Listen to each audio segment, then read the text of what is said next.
la independència de Catalunya, la proclamació de la República, moltes coses més, però diuen que això de moment no pot ser. Tot arribarà, Tot arribarà.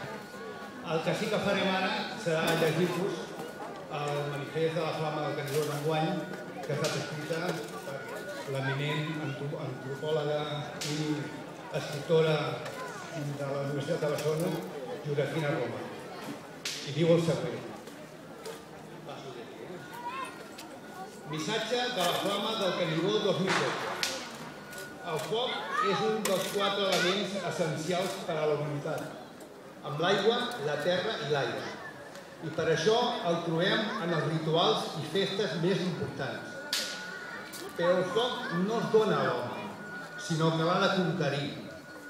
No hi ha prou de conèixer-ho, sinó que l'hem de saber encendre i conservar. Així, el domini del foc és una de les grans conquestes de la humanitat. La seva troballa ens caracteritza com a humans i és tan important per a les nostres vides que cada grup, cada cultura n'ha fet un ús simbòlic, molt poderós.